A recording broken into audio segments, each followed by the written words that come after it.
That leads me on quite nicely to the next question. I remember you telling me that you always got the last word. What did you mean by that?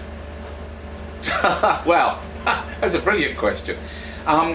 People, basically, it became a sort of a gunslinger kind of thing. If I'm up there Gobby Pete on stage with his microphone, people would like to kind of shoot words at me every now and then, saucy and fun and whatever.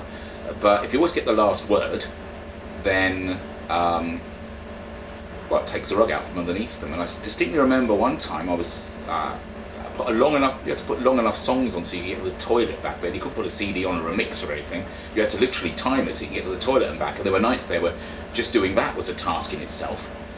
And so I was trying to work my way through the very busy crowd to get to the toilet, and a guy stood there in front of me and he said, "You think you're it?"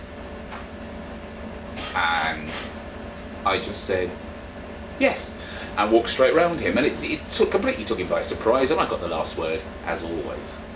Would you say you had a big ego? I've got to say, I probably, yeah, I guess it could be perceived as being a big ego, but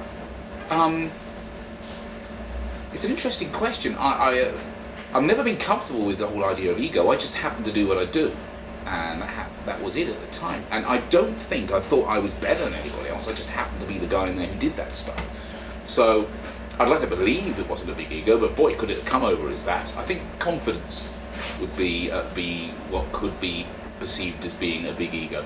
I could do it, so I did it.